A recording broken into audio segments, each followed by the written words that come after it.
Hi, I'm here with Robin Bate Boerop, the CEO of Paduin, nutritionist in your phone. So Robin, could you tell us a bit about Paduin? Sure. So Paduin is a delivery mechanism for nutrition and lifestyle habits that make you healthy. It's a nutritionist in your phone. Okay. It's software as a service that we market to individuals and to wellness providers and to medical professionals. All right, so it's an app for your phone. It is, yeah. You can get it as an app for your phone. All right, cool. So what would be a use case like? So if I have the app on my smartphone, and does it give me recipes, nutrition advice? What does it do? Well, it's for people who are interested in having some kind of prescription made for them in terms of what to eat and how they should live in a way that's healthy. So what it will do for you is it will provide you with a selection of meals from which to choose. And from that selection, you choose which ones you are willing to eat because you think you're willing to cook them, or because maybe you deselect a meal because you're allergic to broccoli, or you hate broccoli or something like that, or you can't eat pork or whatever. So you go through the selection of meals, and from that you come out with a menu of meals that you would be willing to eat. And often, of course, not just willing to eat, delicious meals. And from that, the app, Paduin, will create a meal plan for you. And this takes into account your typical daily schedule as well, and how many times you like to eat, and when you have to cook, and so on. And then it will give you a detailed grocery list that will help you go to the grocery store and get the foods that you need to create those meals in the right quantities for you. And then it will come up with a schedule for not just when you should eat your meal, but also when it's time to start preparing a meal. So, for example, some meals are intended to be made immediately before and eaten, like bacon and eggs for breakfast, say. Or some meals are intended to be made well in advance as part of a prepackaged lunch or something like that you might have daily or for a few days of the week. So it gives you reminders and interacts with you about when it's time to do things. And of course it's flexible, it learns your schedule. If you can't do something now, you can do it later. If you don't want to eat something now, fine. And also allows you to report things like, I ate something that I shouldn't have, that kind of thing. So if, let's say I ate a slice of pizza, which I did, and I report it, it'll help fix that problem? Well, yes and no. What it will do is we'll take note that you ate something that was not on your meal plan, and there's two actions that can happen as a result of that. First, it can say, well, were you hungry? Did you eat that because your meal plan is not giving you enough food? And it will automatically adapt if that's the case. You will tell it, I ate this because I was hungry.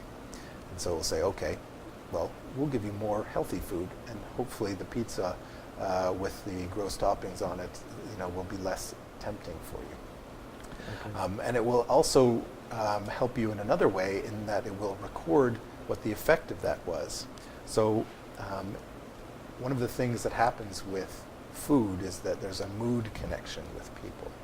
So if you eat something that you shouldn't have and you later feel bad, then Paduin will ask you how you feel. And if you feel fine after eating the naughty food, then really it's kind of none of Paduin's business to correct that too much, except to say, well, Suhaim was a little bit hungry, adjust accordingly.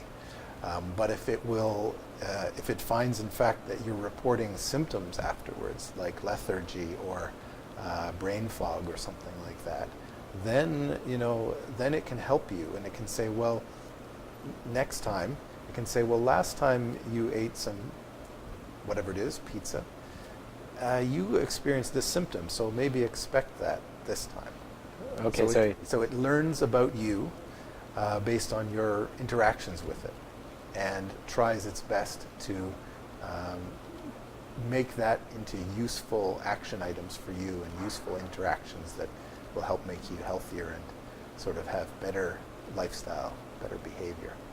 You came from a very technical background, and you're a developer. Right. So now you're running a business. So what are the challenges, and are there any advantages?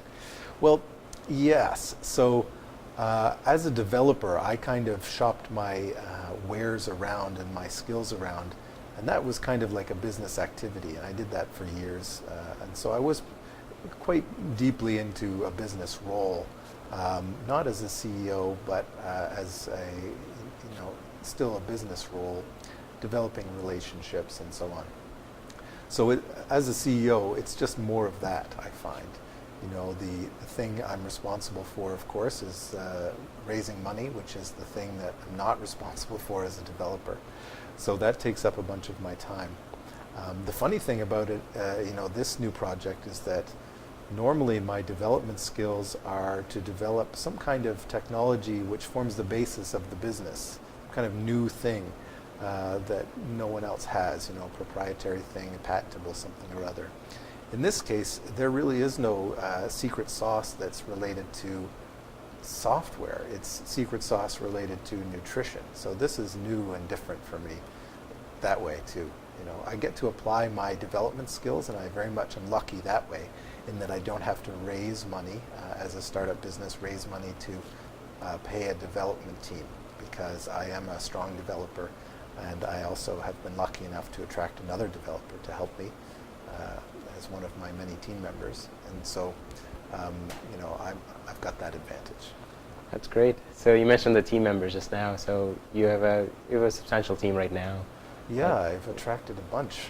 Yeah. So how does that come along for somebody starting a business? That's a difficult challenge, right? So. A lot of people find what I'm doing really a good thing. They see it as something that needs to be done. Creating Paduin, a nutritionist in your phone.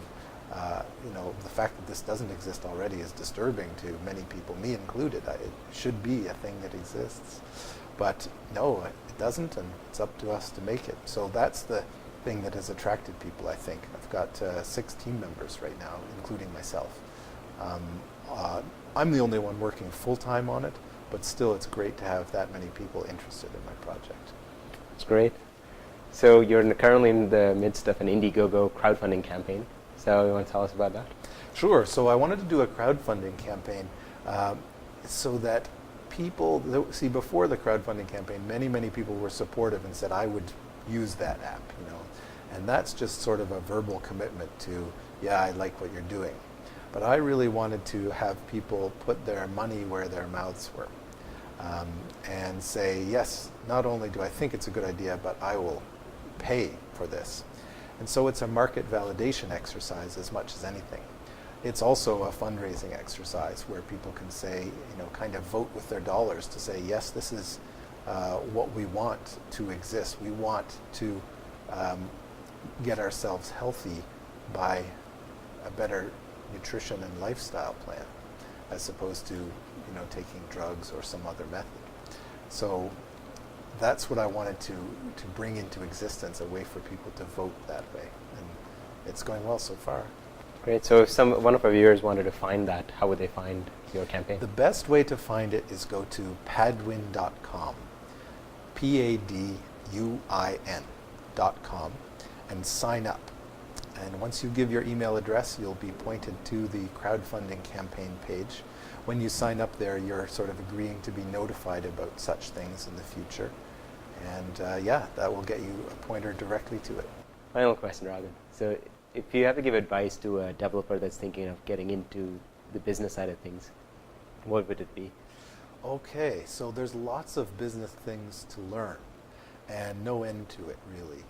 And unfortunately, it's not the startup business skills are not ones that are prepackaged in a degree or something like that. There's a lot of street smarts involved. So you really do just have to dive in and get on the lookout for the various little tidbits that you have to learn. And there's no real substitute for experience when it comes to learning how to actually sell something to someone verbally, explain to someone what it is that you're doing, or to convince someone else to join your team. The interpersonal skills required to, have people believe in you. Those sorts of things are really difficult to learn in advance. I think that you have to learn by doing in this case, And if you have to have a few failures on the way to your first success, I think that's what you have to do as an entrepreneur. So make the attempt at doing what you want to do business-wise. And if you fail, just accept that that's part of the entrepreneurial process. And we need entrepreneurs to do that. Entrepreneurs drive our economy. So without people diving in and accepting that they may fail, we'll have no one driving forward the economy. We need people to do that. So I encourage anyone to just do that, dive in, start. It's great. Thanks a lot for your time, Robin, and good luck. Thanks for having me.